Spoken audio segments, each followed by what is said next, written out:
अर्धवार्षिक परीक्षा 2022-23 कक्षा 12 के लिए अनिवार्य हिंदी का जो पेपर है वो इस वीडियो में हम देखने वाले हैं। तो साथियों, अगर आप कक्षा 12 के छात्र हैं तो आपके लिए पेपर बहुत इंपॉर्टेंट है। सभी प्रश्नों को आपको अच्छे से देख लेना है। अर्धवार्षिक परीक्षाओं के हिसाब से ही पेपर है वो यहाँ पे आपको मैं बताने वाला हूँ। तो चलिए दोस्तों, वीडियो स्टार्ट करते हैं।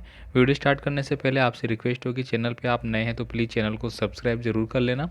और आप में से बहुत से बच्चों ने ऑलरेडी व्हाट्सअप और टेलीग्राम ग्रुप है वो ज्वाइन कर रखा है, और जिन्होंने नहीं कर रखा है वो भी ज्वाइन कर ले। और आपका कोई भी कमेंट तो आप हमें कमेंट कर सकते हैं। जैसे भी संभावनाएं होगी आपको सभी पेपर है वो जल्द से जल्द प्रोवाइड करवा दिए जाएंगे। तो चलिए स्टार्ट करते हैं। हिंदी का अनिवार्य जो पेपर है, यहाँ पे देखिए दोस्तों, 1 से लेकर 5 तक आपको बहुविकल्प के प्रकार के प्रश्न मिलेंगे, ऑब्जेक्टिव टाइप के। पहला क्वेश्चन है, छिन छिन जल्दी जल्दी दलता है काव्यांश किस मुख्य कविता से लिया गया है? दिशाओं को मृदंग की तरह बजाते हुए में कौन सा बिंब है? यानी कि दोस्तों बिंब बताया गया है दिशाओं को मृदंग की तरह बजाते हुए। ठीक है, तो यानी कि यहाँ पे स्पर्श बिंब होगा, दृश्य बिंब होगा, श्रव्य बिंब होगा या फिर भाव बिंब होगा। तो यहाँ पे दिशाओं को मृदंग की तरह, यानी कि दिशाओं को अपन बजा थोड़ी सकते हैं, तो इस प्रकार का भाव अपन इसमें कह सकते हैं। बात की पेच खोलना से कवि का क्या तात्पर्य है?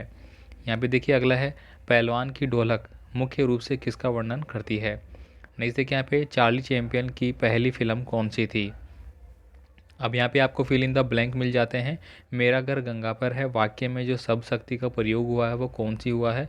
जिस शब्द शक्ति के व्यंग्यार्थ का बोध होता है उसे कौन सी शब्द शक्ति कहते हैं? जिस भाषा को बालक अपनी माँ तथा परिवार द्वारा सीखता है उसे अपन मातृभाषा बोलते हैं। क्या? मातृभाषा। ठीक है, मातृभाषा उसको बोला जाता है। दुनिया के सबसे हल्की और रंगीन चीज़ को कहा जाता है। तो यहाँ पे बताना है, हिंदी को राजभाषा बनाने का निर्णय किसके लिए या किसको लिया गया था? अब यहाँ पे देखिए, एक आपको अपठित गद्यांश दिया जाएगा जिसको पढ़ने के बाद कुछ प्रश्न होंगे, उनका आंसर देना है, जो कि आप इजीली दे पाएंगे। बस आपको गद्यांश है वो पढ़ना है, पढ़ के आपको समझना है कि किसके बारे में कहा गया है, और प्रश्नों के आंसर आपको दे देने हैं। नेक्स्ट ऐसे देखिए, आपको उपयुक्त आपको एक अपठित गद्यांश के साथ साथ पद्यांश भी मिलेगा। ठीक है, तो उसको पढ़ते हुए कुछ प्रश्नों के आंसर आपको देने होंगे। जैसे नीड का निर्माण फिर नेह का आह्वान फिर वह उठी आंधी की नभ में छा गया सहसा अंधेरा। तो इसको पढ़ने के बाद आपको प्रश्नों के आंसर देने होंगे। यहाँ पे देखिए, नीड का निर्माण, ये सब प्रश्न आपसे उसी से रिलेटेड हो गए। अब देखिए यहाँ पे क्वेश्चन नंबर 20 से लेकर 25 तक आपके ये पाठ्य पुस्तक के प्रश्न हैं, जिनमें कि यशोधर बाबू अपनी पत्नी और बच्चों से क्या चाहते थे? कहानी के शीर्षक जूझ का जो अर्थ है, जूझ जो कहानी थी उसका बताना है। सूर्योदय होने से उष्मा का कौन सा जादू है वो टूट जाता है?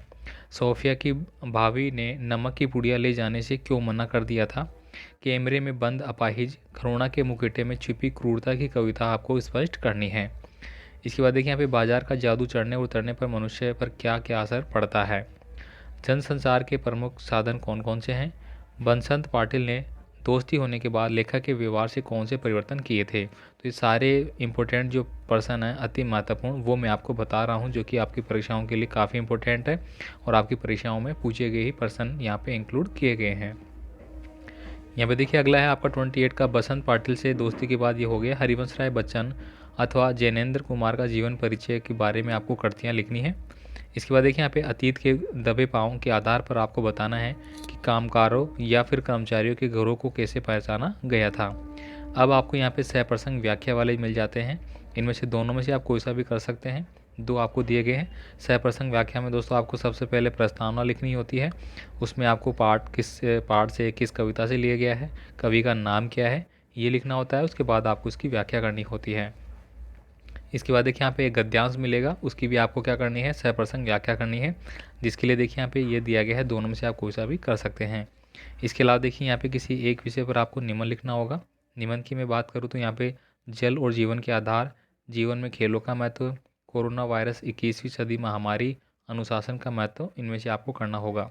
इसके बाद देखिए 34 नंबर का क्वेश्चन है, मेरे विद्यालय का पुस्तकालय पर फीचर लिखिए, या फिर सचिव शिक्षा विभाग राजस्थान जयपुर की ओर से आयुक्त स्वास्थ्य एवं परिवार कल्याण विभाग को एक पत्र आपको लिखना है, जिसमें सरकारी विद्यालय के विद्यार्थियों की नियमित स्वयंसेवी जांच का आग्रह करना है।